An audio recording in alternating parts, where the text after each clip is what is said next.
Once you've written the greatest rock and roll album of the 90s, what do you do? I've got nothing to prove in my musical abilities or anything. I don't think the band has either.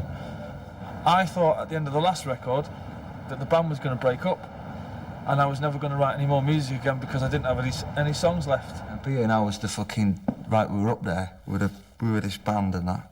We were fucking tabloid, there was chaos going round and it come out in the music. We worked probably a bit too hard for our own good and maybe toured too much and didn't spend enough time in the studio. Songs were great. Too much drink, too much coke, that's about it. The press following you at the studio every day. Yeah, because there was some tunes on. Yeah, Be Here Now was like... We listened to Stand By Me the other day and it went on for fucking ages. It went on for ages, didn't it? We went out, had a cup of tea and had come a back, cup it of was still tea, on. come back, it was still on. I mean, the last album, it rocked, right, but that's basically all it done. Went out, got something to eat, it was still on. So this time, I knew that I wanted to have a break, a year off.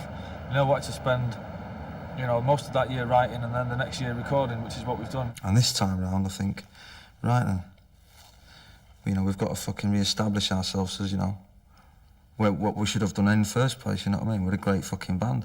I think people are realising that in this album. So there's too much at stake now, you know what I mean? I don't think people are going to stand for it. It'd be very easy for them to try and do, you know, another Champagne Supernova, all that kind of thing. They've done that. They've proved that. And they wanted to search. I think Noel, definitely lyrically, was searching for something a bit deeper and wanted to try different things. They were saying quite a long time ago, we're going to do 3 albums that are going to be, you know, lay down the Oasis kind of, I don't know, the gospel according to Oasis, and then move on from it. So, I mean, I remember reading that quite a long time ago, and they've done that. And I wanted to make a record that showed a few different sides to what it is that I do. A drum loop being used on an Oasis record would have been a no-no. You know, it just wouldn't have happened before. It's just a lot different, you know what I mean? There's not too many guitars in it, you know what I mean? You can hear the bass breathes a bit, you know what I mean, I think. And obviously the stuff I've done outside the band with the Chemical Brothers and Goldie and stuff like that, you can gain a lot of knowledge of different things of people like that. So just having a look around more, really. What I do is bringing certain things to different projects.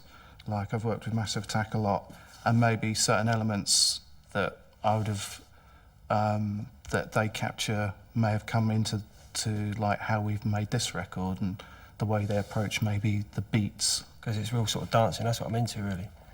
I love all that sort of funky stuff as well. Alan is not aware, right, of what a fucking brilliant drummer he can be, if I'm being honest. Because I think he's the most gifted musician in the band at the moment. They were just sort of experimenting with beats, different synths, keyboards which they'd never used before, different ways of approaching tracks. And I suppose that's why I was there, really. I was thinking, well, I'm going to use drum loops on that, and you know, the bass line's going to be really complicated here, and it's not going to be all about the song, so to speak. It's going to be more about the musicianship. And I was thinking, well, you know, is it all going to work with new people and in a new environment? And the amazing thing for me is that it all worked, and it didn't feel weird. It just felt really natural. So, and it still sounds like an Oasis record, but it sounds like a different kind of Oasis record, which is what we should have done last time. It's what a true band does, doesn't it? Moves forward within their own identity. I'm still influenced by the Beatles, obviously, but you know, I've listened to a lot of like the Beta Band, for instance, and the way that they do things. Although we didn't employ any of their recording techniques in the way that they will pick up a plastic bag and a packet of crisps and make a drum track out of it. There's none of that, but I suppose there was a certain sense in listening to their records thinking, well, yeah, anything is possible. You could work with like 10 different types of artists over a period of time, and you get little bits from each of them and then start using them in like a current project you're doing, you know. But we were more using Spike, who'd worked with, you know, U2 and Massive Attack and people like that. We were using his knowledge of, who picked his brains more about the sonic side of, you know, how we could get the record to sound modern with it still sounding like a rock and roll band. So we try to do something different and incorporate everyone in the record, using keyboard sounds, looping up guitars, just experimenting. That was the thing with this record, was experimentation, but not letting it get out of control. We just wanted this album to be a little bit different than the last one. Not for anyone else, so for us. When I was in the pub, I had a £2 coin and it was written around the side. And I wrote down on the back of a cigarette packet, in case I forgot, standing on the shoulder, well, what I thought I put was standing on the shoulders of giants, in brackets, album title. But I was drunk, and when I got up in the morning, it said, standing on the shoulder of giants, a bum title. That's all I need, Lennon and Lydon. But, you know, people are going to say that, you know, the giants are the Beatles and the Stones and the Who and the Sex Pistols, so I suppose it's them, really. But it doesn't mean that, it just sounds good, you know, it just looks good on the front of the record. It's a milestone record for this band anyway. There's a lot of shit bands about, and there's a lot of people that don't, you know, mean it as much. They just want to make the money and that, and toe the line, and not live the lifestyle. And I was trying to get out of the party mode and that, so I got a few bits and pieces, threw them in a bag, got my guitar, picked up the wife off the kitchen floor, got in a taxi, went to the airport, and went to Thailand for about a month.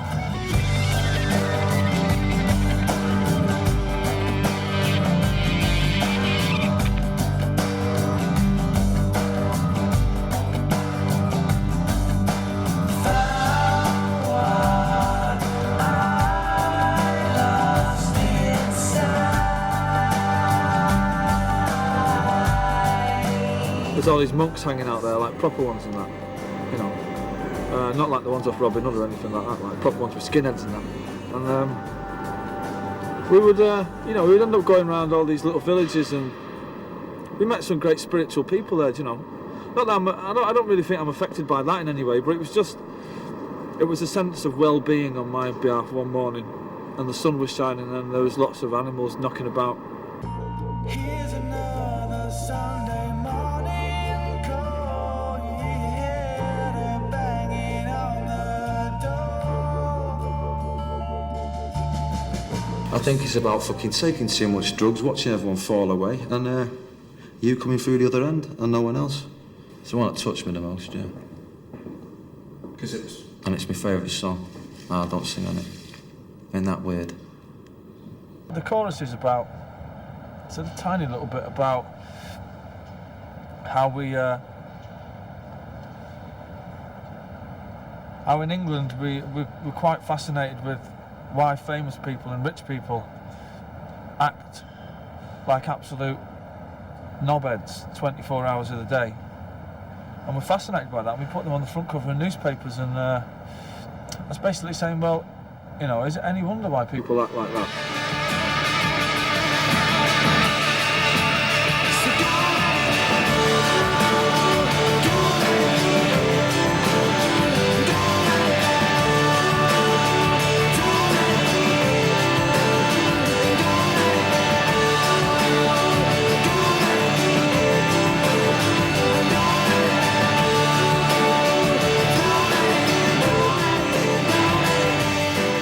Little James is my most personal song on the record, yeah. I'm proud that he's done it in a way, because it'll give him the confidence to go and maybe write more. Well, it's not. I didn't go out of my way to write a song. You know what I mean? I've just been playing about with this little tune, and then, you know, I've got a lot of songs that I've been doing that for years. You know what I mean? Little bits and bobs that I never really finish them off. I always sort of like just go, oh, fuck it, I'll leave it there and come back to it later on. And that was the first full song that really just come to me really easy, because I've been around him, you know. And that's it. I just done it in 3 minutes. Little James, we're all the same. Always seem to look to us. We were meant to be grown-ups. Thank you for your smile. You make it all worthwhile to us. I do like the song. I like the melody. For him to put it on an album means it's a good song. The song works on an acoustic guitar, so therefore it would work with a big band behind it. But I didn't think about Hey Jude at all. I'm not that much of a wanker to think like that, you know what I mean? That's not my problem, you know what I mean? I went in there and thought about James and wrote it about him, and that was the end of it. He's got to grow up pretty soon, you know. Anyway, that was my little bit, sorry. He's only 27, and I remember what I was like when I was 27, and I wasn't far off what he's like. I think we've got a lot closer musically, yeah? We've always been close. All the nonsense that gets wrote about us, you know what I mean? It's just, you know, gets blown out of proportion. You know, with the two band members leaving, then yeah, we've got a lot closer. what's the best thing about it is the usual, you know. He pulls no punches and he says what he means. My words and my thoughts, they're both the same, I'd say. I think he'd do well to sit down and speak to somebody like John Lennon. I think John Lennon would tell him to sit down and shut up and just listen for once in his life instead of talking all the time. That's just because he thinks he's John Lennon, though. I'm not asked about, you know, at the turn of the next century being the songwriter of the 90s and all that. That would be irrelevant to me once I go. I'd like to be the best songwriter of next year. That's about as far as I go. No, I reckon I'm better than Elvis, definitely. I don't know what Elvis would think. Elvis would probably snort, Liam. Well, I'm a knobhead when I'm drunk, aren't I? And I'm killed his cat in town when I'm sober. These were having a good jolly up, and I was with him while they were having a jolly up, you know what I mean? I was sitting there with my bottle of water and that going, come on, have another one for me. If I could put down on paper what I actually thought inside my head, I'd be fucking really good, I think. But I'm quite... It's something to do with being... Half of it is like laziness and the other half is not being able to articulate your feelings enough. He thinks I feel. That's too simple a way of putting it. That's what it's about, isn't it? Feelings. Because that implies that Liam's not a thinker and that Noah's not a feeler. We've had a hiccup. We never thought we'd have things like that happening to us. You know what I mean? We didn't think 2 members of the band would leave. We just thought we were in it together forever. No, they're gone now, that's it. You can't just pick and choose when you want to be in a band, you know what I mean? It's like, it wouldn't be fair on Gem and Andy now. If Bonehead phoned up tomorrow morning and said, oh, I've changed my mind, it'd be like, well, I can't do that, man, because some other geezer now is in the group and that's it. That's not what Oasis is about. You don't make decisions like that. On the form of the band, you know what I mean? You've got to think hard about it, and I'm sure they did. And we thought hard about getting 2 other members in and carrying on. As soon as I started to play with these guys, it did feel right. And they've said that as well. I mean, I think that it is hard to find people that you can play with, just on a musical level. Noel used to play lead a lot. Bonehead just play rhythm. Like, Noel's not playing as much lead now, you know what I mean? But Gem's doing a bit of lead and they're both doing it so you can, you know, like Champagne Supernova, there's bits that Gem will play lead on and, you know what I mean? They'll swap about, you know, and it works a lot better. You know what I mean? Noel's a good producer. Even just seeing the way he works it's kind of a going back to the James Brown thing about it's not a whip cracking thing. It's kind of everybody wanting to do the best they can, but him actually allowing you to do that, which is that's production in itself. And I'm sure he knows that I'm not going to strut out there with this pointy headstock guitar and go, same as you're not going to go, I need a 5-string bass without a head. You know, it's kind of everybody's in the same ballpark.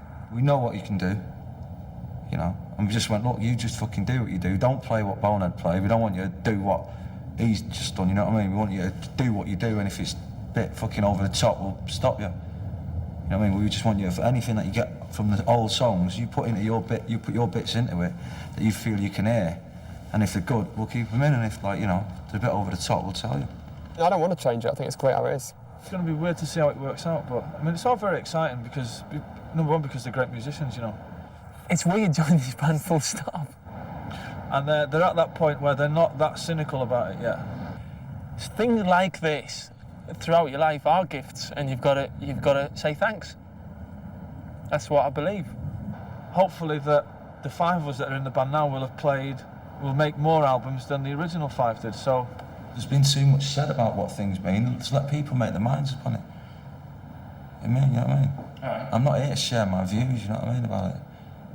People should just listen.